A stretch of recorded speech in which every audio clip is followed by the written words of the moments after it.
Good afternoon, everyone. Okay, for the West Coast people, good morning. So, good afternoon, everyone. My name is Monica Logan, and I am the Vice President of Program and Systems Quality here at NSLA. I will be your MC today for our luncheon, which I am so excited about. I hope everyone's having a great time so far. Is everyone having a good time so far? Please make sure you put it on the news feed that you're having a great time at conference. I hope you've learned some new things already, met new people, and had fun with the conference app. I'm so excited about the conference app as well. And I'll be energized for our afternoon sessions. So, at this luncheon, we recognize summer programs that are demonstrating excellence and accelerating achievement, promoting healthy development for low-income children as well. Winning programs in particular that won our award this year demonstrated exemplary practices in overall programming, professional development for staff, collaboration with community partners, and fulfilling shared goals for students and family engagement. All programs truly exemplified the theme this year of renewing the promise and purpose of learning. I feel even more fortunate to stand here today to speak to you because I am a former, well, I guess not me personally, but I run a program in 2007 that won the Excellence in Summer Learning Award. Can I get a hand for that, please? So I speak from personal knowledge about how great this is. So before we get started, I want to actually recognize my personal Excellence in Summer Learning Award winners. Sarah's like, what are you about to say? I want to recognize my parents who came today. Please stand. Stand. Doctors Shirley and William Logan. You may sit. Please do not embarrass me.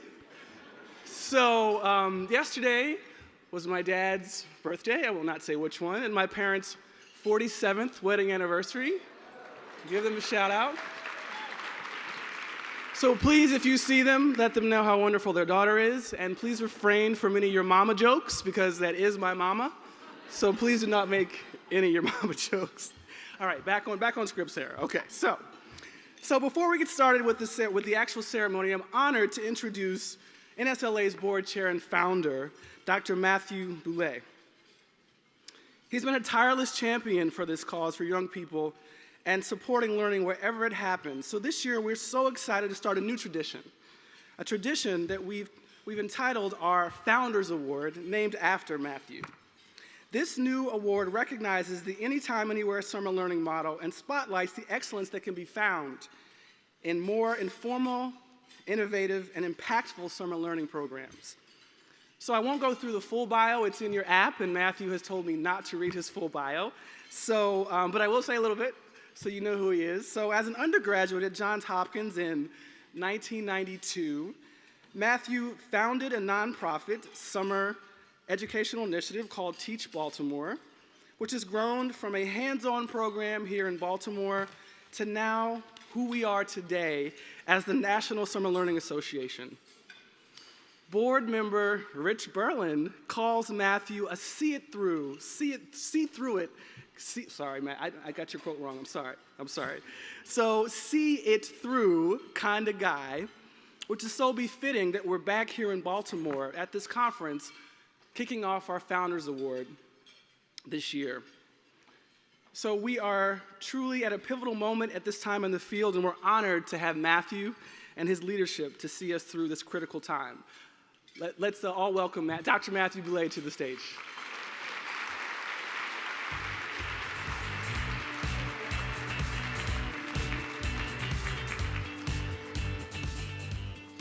Well, good afternoon. It's great to be here. This Excellence Awards Luncheon really is one of my favorite parts of conference because it's when we highlight the best of the best. A few housekeeping items to begin. If there's an empty seat at your table, you can have that dessert. Don't fight over it, but you can have it. We have a terrific board of directors, and it's a group of people who give tirelessly of their time and energy. And I wanted to begin by recognizing them, having them stand as I call their name. They come from all walks of life and all parts of this country and have diverse and varied experiences that allow us to tap into their expertise and build the support for our work. So hold your applause to the end, please. But Carl Alexander, Joost Tesseling, Jim Quinn, Malbert Smith, and Rich Berlin. Please thank them.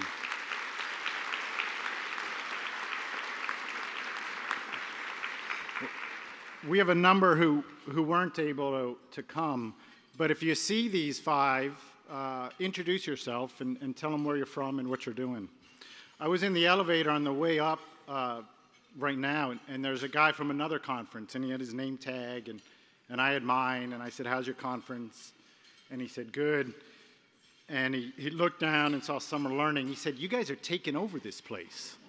I said, "That's good. That's what I like." So you heard this morning Sarah talk about the urgency of summer learning. The notion that summer learning and summer meals should not be a maybe, but an absolutely yes.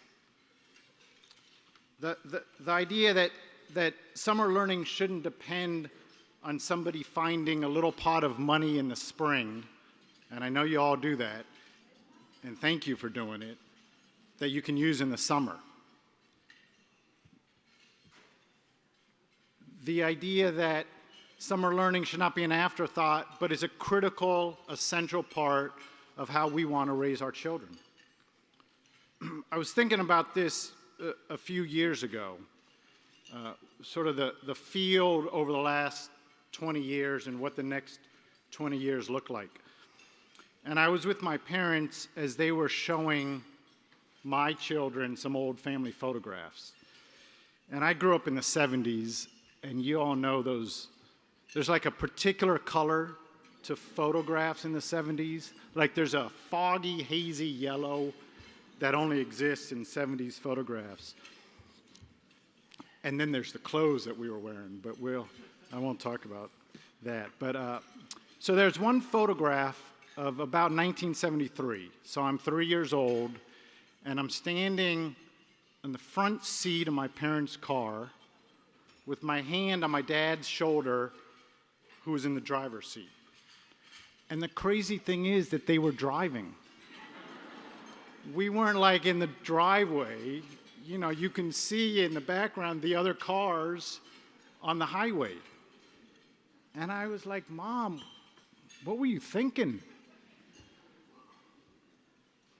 You know, and I really was interested. What were you thinking? It's good she's not here. Thank you all for coming. It's good my mom's not here. You know, and she said finally that it was just different then. That there weren't car seats in the same way we have them today. There weren't seat belts in the back seat for all cars. In fact, car manufacturers, in many cases, opposed car seats or safety belts because they were worried it would increase the cost of the car and consumers would look someplace else. And of course, today that's unthinkable, right? It's worse than unthinkable. You know, it's illegal, but you just wouldn't ever get in a car with a child without strapping him or her in. And a lot has changed in that respect over the decades, but it didn't change, I think, only, you know, in Congress and the laws or in the state legislatures. It really was a different way of thinking about an issue that we're all sort of surrounded with every day, right? What changed partly were the laws and the car manufacturers, but partly it was the outlook that moms and dads had and that your neighbors had. And it was in that sense a real cultural change. The laws are sort of an extra. But it's the fact that we now think about this in a totally different way. And I think that's what this movement is all about. That's what the urgency of summer learning is about. So that in 10 or 20 years, we as a nation look back and say, what were we thinking? How did we walk away from kids for 3 months over the summer? How did we let kids go hungry over the summer or not be engaged in learning in some capacity over the summer? How is it that we spent 9 months in the school year pouring our heart and soul as well as our dollars into promoting their learning and their safe growth, and then we walked away? And I think that's what this movement is about. That's the urgency of this issue. We've made an incredible amount of progress. We have a lot more to make. Part of the impetus behind this Excellence Awards is the idea of highlighting excellence to showcase it so that others can replicate it. If you haven't yet applied for an Excellence Award, please think about doing that next year. If you are a winner, we hope that the spotlight will allow you to grow and expand. But even before that, there's an application process and feedback that we give to you that we hope is useful for you as you are looking at your own program. One of the exciting things about this Founders Award is the notion that the anywhere, anytime programs have real value. The drop-in programs, the plug-in programs, online programs, at-home programs, that while a 6 or 7 week school or community-based enrollment program might be the gold standard, it's going to be hard to reach every children in the nation with a program like that. And so what we have are all of these other innovations, ways to reach children in less formal but scalable and equally important ways. And this came to sort of my attention. I live in Salem, Oregon, and we have 35 elementary schools, but only 2 branches of the public library. And if you live anywhere but right downtown, and certainly if you live in some of the poorer neighborhoods where the public transportation is a little further out and not super efficient, it's hard to get to those public libraries. And we realized about 5 years ago that virtually every school library closed for the summer months. So you walk down the hall, and some of these kids did have access to the cafeteria and summer meals. So they're walking down the hall to the cafeteria, past a school library with the door locked, and the books are behind, plastic sheets. And sometimes there's a computer lab adjacent. The lights were turned off, the computers were off. And we started to talk, what does it take to keep these libraries open? These are books that are already paid for in a building that's already built. What does it take to keep these libraries open? And it turns out it doesn't take a lot. 1 or 2 volunteers, even 1 or 2 days a week over the summer, could be providing books or access to books for kids who wouldn't otherwise have it. So that's the spirit behind this Founders Award. I think we're thrilled to be able to celebrate these new types of programs as we continue to celebrate and shine a spotlight on the more formal programs. We have had a longtime partner in the New York Life Foundation around these awards.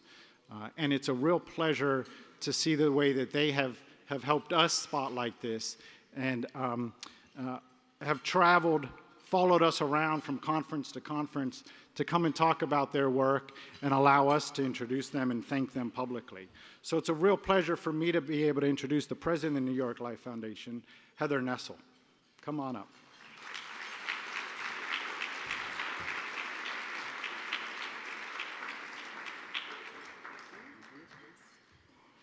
Good afternoon, everybody. All right, see, it's like educators. Everyone repeats it back. I like it. So I'm so excited to be attending my first national conference on summer learning, even though I had to stay up very late last night to watch my New York Mets crush the Dodgers. I'm very sorry for anyone here from LA. I also want to acknowledge my colleague Marlon Torres, who's here with me, who manages our education portfolio at the foundation. She's really the person to meet. And I just wanted to give you some context for why New York Life is such a strong supporter of the work that all of you do.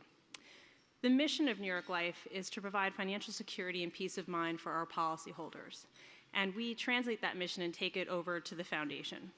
And so the work that NSLA does, the work that you do in helping and inspiring young people to not just maintain but grow their knowledge over the summer months helps them to make the transition from elementary to middle, from middle to high school, graduate high school on time, prosper in post-secondary education or whatever it is that they're going to do, which then ensures that they will have financial security and peace of mind for their families. So the mission is really in line with what we're doing as a company. Foundation is so proud to be here for the third year in a row supporting the awards, and we're going to get into it.